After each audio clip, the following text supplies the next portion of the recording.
Hello there. I'd like to talk to you about when you're in the field having to give bad news to angry or frightened people. If you think you'll never have to give bad news to angry or frightened people, then you're in the wrong place or deluded about what happens in the field. Basically, there will always be situations when, whether you like it or not, you'll be confronted with local people who are either angry or frightened, and you must deal with them. So, here we go. I've had two experiences in mind when I've been preparing this. The first happened in former Yugoslavia, immediately after the war, where there was a Croat area from which the Croats had been expelled very early. At the end of the war with the Dayton Agreement, the Croats were to come back, and the Serbs who had taken over the area had to, those who had always lived there, stay as a minority, and others went away. We had to tell the Serbs that because of the Dayton Agreement, they were now all Croat citizens, Croatian citizens, citizens of Croatia, whether they liked it or not. And they had two choices, bad or worse. Bad was to stay and be a Croatian citizen. Worse was to run away and be a refugee and have nothing. We had town hall meetings. The town hall meetings were very difficult. Things were thrown at the stage where I was presenting. I had to get my interpreter to hide behind me and just speak, as it were, over my shoulder or around my shoulder to the audience. They were continually shouting and very unhappy. I made it clear that this was bigger than any of us, that this was all about Dayton, and that I was sure that their local leaders had already told them this. In fact, they hadn't. They were complete cowards. They had not said anything about bad news to their people. After one meeting, I came out to find that all 4 tires on my car had been slashed. So in that village, I went to see one of the informal leaders who was very big in the informal economy. He knew all about what had happened, and he said, wait here. He sent his son came with a very expensive Mercedes. I got a lift back, and as I was getting into the Merc, he said, you come back tomorrow at 4 o'clock, the car's gonna be fixed. I went back at 4 o'clock, sure enough, 4 beautiful new tires on my car. I drove it back to my headquarters, didn't think any more about it until it went in for the next service. Then I got a very angry phone call from the Chief of Transport. What was my car doing with such good tires? They weren't United Nations tires, they were somebody else's tires. I said, aren't you glad that I replaced your tires with better tires? He said, no. What happened? I said, I'm not prepared to say. He said, I'll take this up with higher authority. I said, go for your life. Anyway, when I went and collected the car after the service, routine tires had been put on instead of the new tires from the village. Strangely, it did appear to me, though, later, that the Chief of Transport's 4-wheel drive had brand new, super, very exciting, non-regulation tires on it. Just a small thing. Let's look at a second example now, which happened in East Timor. Now, this is a photograph of some angry and excited people. They were autonomists. They wanted East Timor to remain within Indonesia as an autonomous region. And they started fighting immediately. The results of the referendum were announced.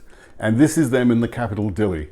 I did not arrive in East Timor until 6 weeks after this photograph was taken, but the anger and the sadness by the autonomists was still very much in evidence. Many of them, having committed crimes, burnt, broken, even killed and raped, ran away to West Timor, and some stayed, and it was all very difficult. The issue that came up with my people was completely internal. After I'd been there a couple of months, it turned out one morning as I arrived at my headquarters that I was met by a very excited deputy who said, they're coming to kill Mr. G. I'm not going to use his real name. I said, what do you mean they're coming to kill Mr. G? He said, there's an angry crowd coming to kill him. I said, why? I thought of the usual thing about local girl and whatever. Not at all. Mr. G was the officer in charge of certain works that had to be done, and he had a work gang, and that work gang had to be paid. And although he'd managed the first payment, he'd forgotten to order the second payment, so the money hadn't come on the airplane, and the money wasn't there in my province to pay them. His people were rightly mad. I was kind of cross with Mr. G, I have to tell you.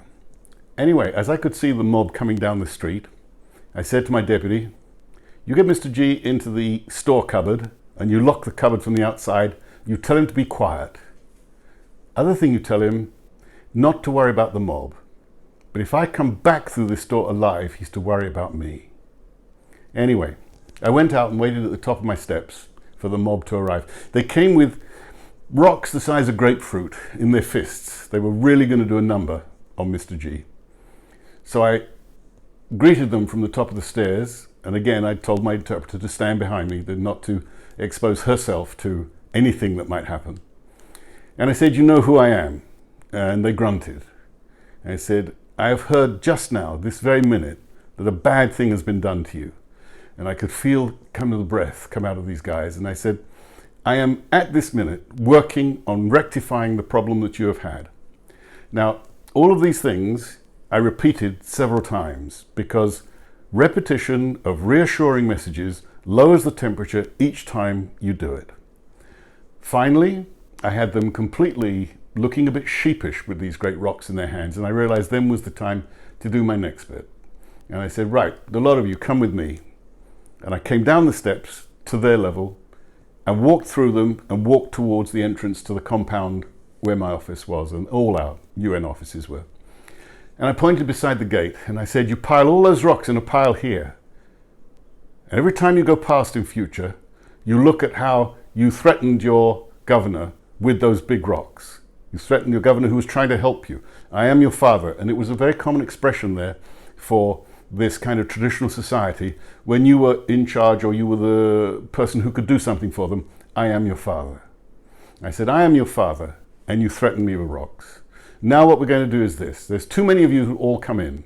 So you must vote amongst yourselves for 6 representatives who will come in, and I will serve them with refreshment, and they will talk about everything on your behalf. And then afterwards, they must visit all of your villages and all of your houses and talk to you individually, so you know what you're hearing from someone who is actually at the meeting with me. Because I can't have a meeting with 30 of you. It can't be done. So anyway, I then left them out in the road doing their thing. Of course, it took them half an hour at least to decide who the 6 people would be, which gave me time to get some cold cans of Coke. Very, very popular. Nobody had electricity, so a cold can from a refrigerator, we had the only refrigerators around, really was something. And I made a point of sitting at the table. Then I went round, and one of my staff carried the tray with the Coke, and I put the Coke in front of each of the 6 delegates. I said, right, tell me all about it. Tell me what happened. And each one of them told virtually the same story, and they felt that they had been listened to. They had been heard. And after that, after they had said their piece and basically spent their energy, I said, this is what's going to happen. Whilst you were outside in the road, I sent to Dili for a plane. It will come tomorrow. It will take Mr. G to Dili, and he is ordered not to return until he has that wage list and the wage money in his hand. And when he gets back, you will be paid. This is what I have done. They were happy. I said, right, now you go. You tell everybody that you've been designated as a representative for. You tell all the villagers. You say, there was a problem. The governor, the Bupati, has fixed it.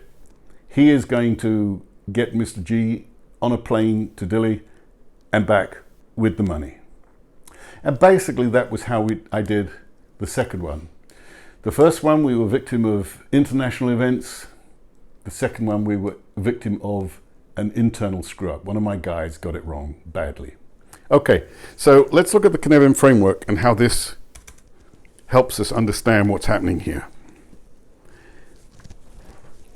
Firstly, very much no 2 situations are the same, so therefore an attempt to write down anything other than the most basic standard operating procedure or template is a mistake. You should run through role-playing of different scenarios rather than try and have an SOP that tells you how to deal with each individual incident. They are as chalk and cheese. As I say, one for me was international, the other one was completely internal. Know your talking points when you can. Prepare them in detail, prepare the local language, work through it with your interpreters, work through it with your local staff, use them as an audience, speak to them, and get them to tell you what sounds good to a local ear and what doesn't sound good. You can have dreadful mistakes with using the wrong word. At one point in Bosnia, I had to stop a major presentation by an ambassador because the interpreter was interpreting the word bill as a debt, something that had to be paid. The bill had to be paid. In fact, he was an American and he was using the word bill to mean a piece of legislation.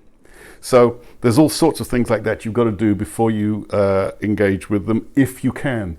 If it's spontaneous, just make sure you've done it 2 or 3 times somewhere else before, because it is very scary standing in front of people who could do you harm. Present the facts in small bites, in small pieces, and try to sell each piece. Always, if they will come with you, be accompanied by local leaders. My experience is they've always got something else to do when they know, if it's an organization that you have made an appointment for to go and to people to meet and to hear you, they've always got something else to do at that time if they think it's going to be unpopular. But always ask them, because then afterwards, even if they're not there, you can say, we did it without you. They feel bad about that. And finally, in the chaotic domain, always assume the worst. Always have contingency plans for that chaotic situation, and think safe evacuation, think get out, think stay safe, and use other people and their local knowledge to help you with that preparation. And that's it.